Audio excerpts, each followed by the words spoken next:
नमस्कार प्यारे विद्यार्थियों, मार्जिनल कॉस्टिंग की इस लास्ट क्लास में आप सबका स्वागत है। क्वेश्चन नंबर 22 और 23 आज हम करने जा रहे हैं। इन दो क्वेश्चन में इस लेसन के सारे पॉइंट कवर हो रहे हैं, अतः आप इन दोनों क्वेश्चनों को ध्यान से करिए। परीक्षा के हिसाब से भी ये दोनों क्वेश्चन अति महत्वपूर्ण हैं। तो देखिए 22 नंबर क्वेश्चन में पढ़ने जा रहा हूँ, इसका सॉल्यूशन भी नीचे दिया गया है। उसके बाद हम 23 नंबर करेंगे। एक साइकिल निर्माता के लागत का विश्लेषण इस प्रकार है। मटेरियल कॉस्ट पर साइकिल 90 रुपये, वेजेस कॉस्ट पर साइकिल 30 रुपये, फिक्स्ड वेरिएबल एक्सपेंसेस पर साइकिल 30 रुपये, फिक्स्ड एक्सपेंसेस पर साइकिल 75, प्रॉफिट पर साइकिल 75 और सेलिंग प्राइस 300। 300 रुपये की वो एक साइकिल बेचता है, जिसको बनाने में ये तीन ऊपर वाले जो खर्चे हैं ये तो वेरिएबल कॉस्ट है, जो मिला के 150 रुपये हो जाएगी, और फिक्स्ड एक्सपेंसेस पर साइकिल है 75 रुपीज, तो टोटल कॉस्ट होगी 225 रुपये, और एक साइकिल को बेचने से उसको 75 रुपीज का प्रॉफिट हो रहा है। कंपनी द्वारा एट प्रेजेंट 10,000 साइकिलें प्रतिवर्ष निर्मित की जाती हैं। प्रतिस्पर्धा के कारण विक्रय मूल्यों में 20% की कमी प्रस्तावित है। संचालित कंपनी के लाभों को वर्तमान स्तर पर ही रखने के इच्छुक हैं। कितनी साइकिलों की बिक्री की जानी चाहिए यदि विक्रय मूल्यों में 5% की कमी की जाए और विक्रय मूल्यों में 10% की कमी की जाए। तो ये आपके सामने क्वेश्चन है। एक कंपनी है, वो एट प्रेजेंट 10,000 साइकिलें बेच रही है और 75 रुपीज पर साइकिल प्रॉफिट कमा रही है।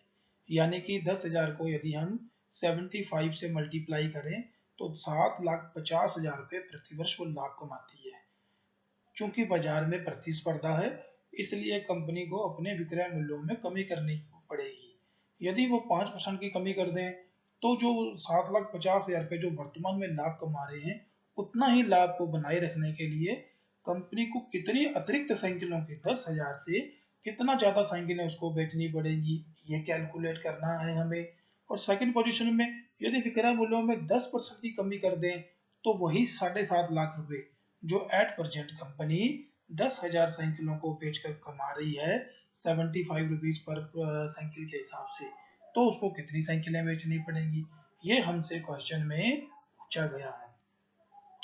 तो देखिए इसका सॉल्यूशन है, बहुत ही आसान क्वेश्चन है। ये इसका सॉल्यूशन दिया गया है।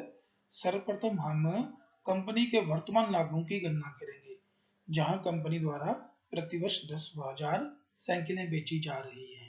सेलिंग प्राइस है 300 रुपये पर साइकिल, क्वेश्चन में दिया गया है। वेरिएबल कॉस्ट पर यूनिट या पर साइकिल, मटेरियल, वेजेस और वेरिएबल एक्सपेंसेस ये दिए गए हैं 90 रुपये, 30 रुपये और 30 रुपये पर साइकिल। तीनों का जोड़ हो गया 150 रुपये पर साइकिल। कंट्रीब्यूशन पर साइकिल हो गया 150 रुपये। पीवी रेशो यदि कैलकुलेट करना चाहें तो 50%, क्योंकि कंट्रीब्यूशन है 150 और साइकिल का प्राइस है 300।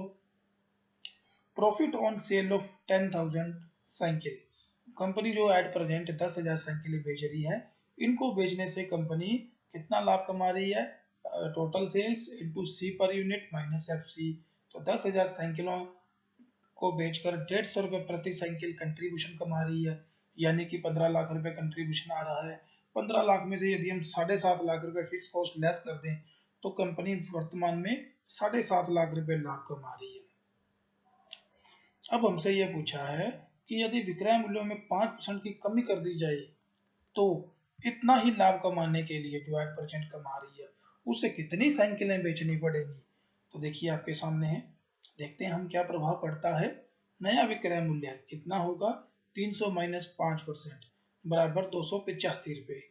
वेरिएबल कॉस्ट वही है, अनचेंज है, वही 90 प्लस 30 ये वाली ऊपर वाली, इसमें कोई चेंज नहीं करना, हमें कोई चेंज नहीं बताया गया है। तो अब जो कंट्रीब्यूशन है वो कम हो गया। पहले जो कंट्रीब्यूशन एक साइकिल को बेचने से 150 रुपये आ रहे थे, अब वो कितना हो गया, 135 रुपये। 135 रुपये यानी कि 15 रुपये कंट्रीब्यूशन कम हो गया। क्यों कम हो गया, क्योंकि 15 रुपये रेट कम कर दिया, तो नेचुरल है कुछ ज्यादा साइकिलें बेचनी पड़ेंगी। तो required sale for profit of rupees 7,50,000, 7,50,000 के पुराने लाभ को ही कमाने के लिए, वर्तमान लाभ को कमाने के लिए कितनी साइकिल बेचनी पड़ेंगी इस घटे हुए मूल्य पर। तो फार्मूला हमारा वही है रिक्वायर्ड सेल का, F C plus DP desire profit बटे C per unit. FC 7.5 lakh, desire profit भी 7.5 लाख। अब यहाँ पे C चेंज हो गया, जो पहले 150 था अब कितना आएगा 135 रुपए पर साइकिल। तो ये आंसर आ जाएगा आपका 11,111 साइकिलें। मतलब जो पहले हम जो लाभ 7,50,000 पे हम 10,000 साइकिलें बेच के कमा रहे थे, अब यदि हम विक्रय मूल्य 5% कम कर देते हैं तो उतना ही लाभ कमाने के लिए अब हमें 11,111 साइकिलें बेचनी पड़ेगी। 11,000 यानी कि 1,111 साइकिलें अतिरिक्त बेचनी पड़ेगी, क्योंकि हमने रेट कम कर दिया, कंट्रीब्यूशन कम हो गया। अब सेकंड पोजीशन में कहता है यदि विक्रय मूल्यों में 10% की कमी कर दी जाए तो नया विक्रय मूल्य क्या हो जाएगा, 300 माइनस 10% बराबर 270 रुपए पर साइकिल। वेरिएबल कॉस्ट वही है, कोई चेंज नहीं है इसमें, 150 रुपए। अब इस परिस्थिति में कंट्रीब्यूशन और भी कम हो गया, जो पहले 150 रुपए था वो 120 रुपए रह गया। ठीक है, तो रिक्वायर्ड सेल अब वही पुराने लाभ को कमाने के लिए 7.5 लाख रुपए लाभ कमाने के लिए कितनी बिक्री करनी पड़ेगी, FC प्लस DP बटे C per unit. 7.5 lakh plus 7.5 lakh बटे 120 रुपए, यानी कि 12,500 साइकिलें बेचनी पड़ेंगी। जितना लाभ हम 10,000 साइकिलों को बेचकर कमा रहे थे, इस घटे हुए मूल्य पर हमें कितनी अतिरिक्त साइकिलें बेचनी पड़ेंगी, 2500 अतिरिक्त साइकिलें बेचनी पड़ेंगी। तो ये आपके सामने है, अब आप इसको खुद करके देखें। अब हम क्वेश्चन नंबर 23 करके देखते हैं। क्वेश्चन नंबर 23 बहुत इंपॉर्टेंट क्वेश्चन है, अच्छा क्वेश्चन है, मैं पढ़ने जा रहा हूँ उसको। निक्सन लिमिटेड द्वारा लेखा वर्ष 2012-13 के लिए निम्नलिखित संबंध प्रस्तुत किए गए हैं। कंपनी है एट प्रेजेंट 6,000 यूनिट बेच रही है किसी वस्तु की 100 रुपए की रेट से 6 लाख रुपए में।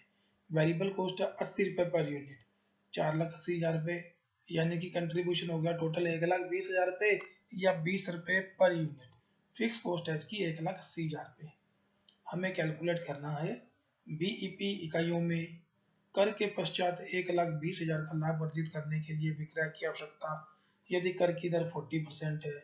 विक्रय मूल्यों में 10% की वृद्धि माने, जिसके फलस्वरूप विक्रय मात्रा में 5% की कमी संभावना होने पर नया सम विच्छेद बिंदु, और यदि सम विच्छेद बिंदु 5,000 इकाइयों पर ही उपलब्ध करना हो तो प्रति इकाई विक्रय मूल्य है।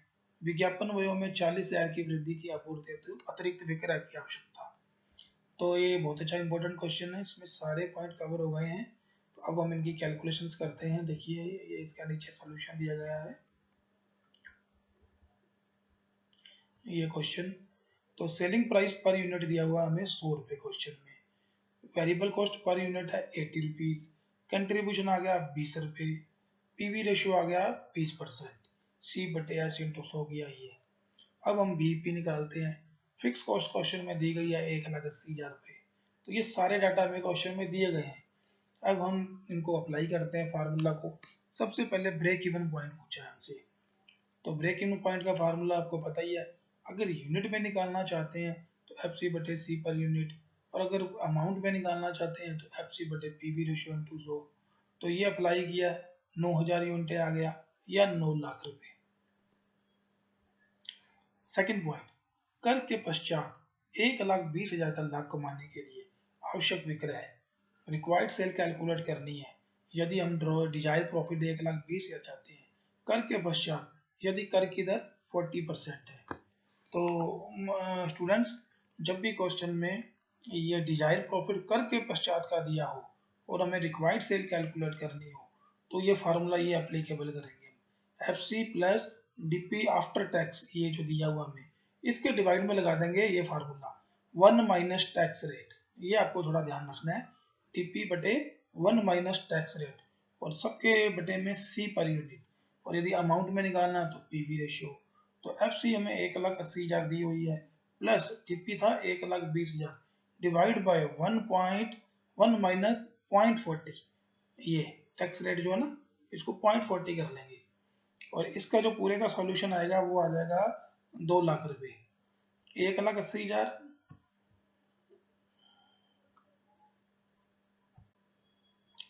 1,80,000 और 2 लाख रुपए डिवाइड बाई 20 करेंगे तो 3,80,000 को 20 से डिवाइड करेंगे तो ये 19,000 इकाइयाँ आ जाएंगी। कितनी आ जाएंगी? 19,000 इकाइयाँ आ जाएंगी।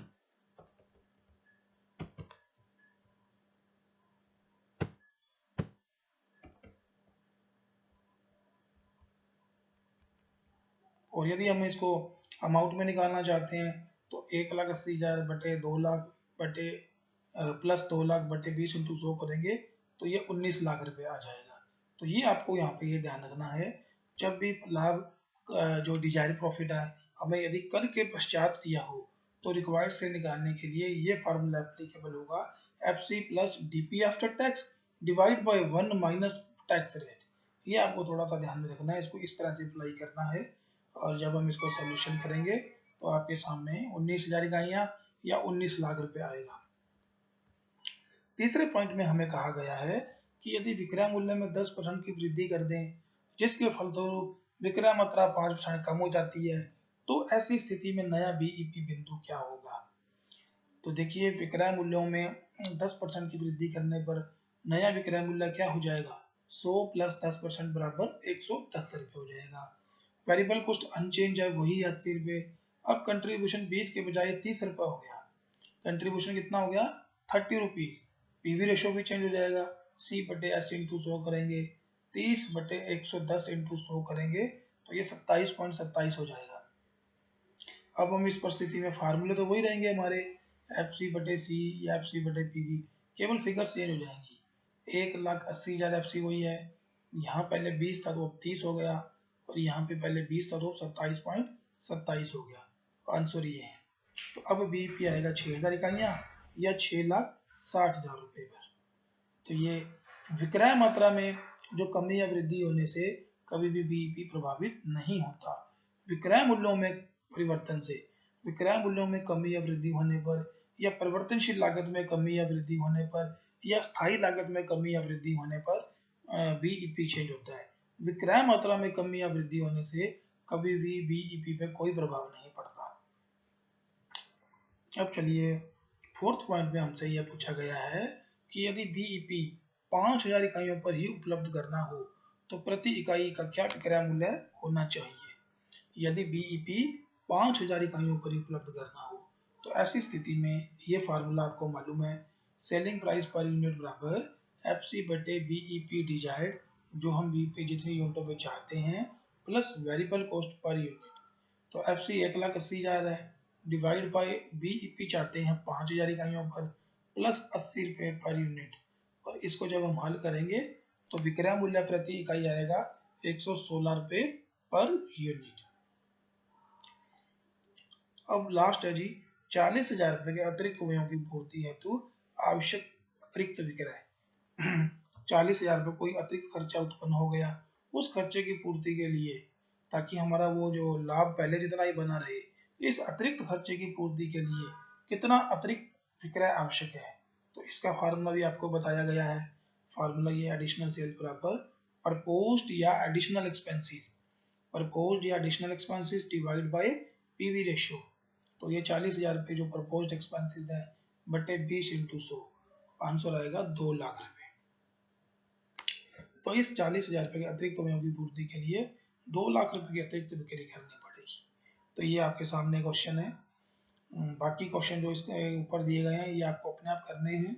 और अब हम इसके बाद बाकी जो भी क्वेश्चंस आप खुद करके देखें, आपको करने से ही आएंगे। अब हम नेक्स्ट वीडियो में हम नेक्स्ट चैप्टर बजटरी कंट्रोल शुरू करेंगे।